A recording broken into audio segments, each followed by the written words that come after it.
мужики. Представляю ножик,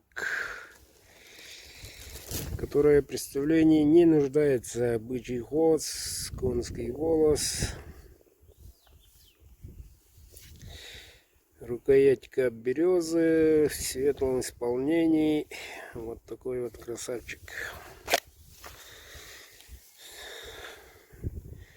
Сталь РВЛ 34-я. Кованый дол, клеймо мастера. Длина клинка 16.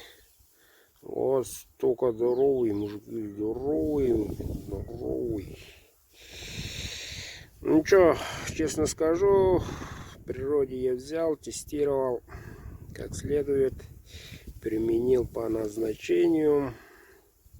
Вот ролики по применению не написано, не записаны, по той простой причине руки были заняты.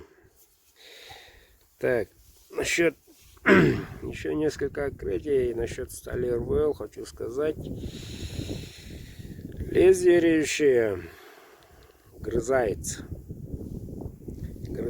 в твердый предмет, сухой там сучок, там ничего не ударял, максимально использовал.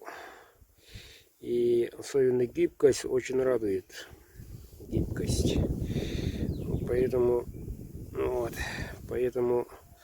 человек сильно напрягать не будет, но все-таки если он станет напрягать, все равно с ним ничего не случится.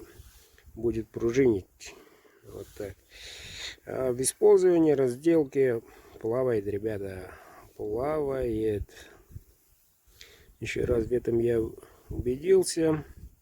Этот ножик сегодня отправляется в город Магадан Александром.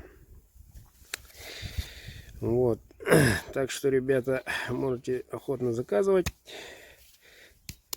Не дребезжит, не капает и даже плавает.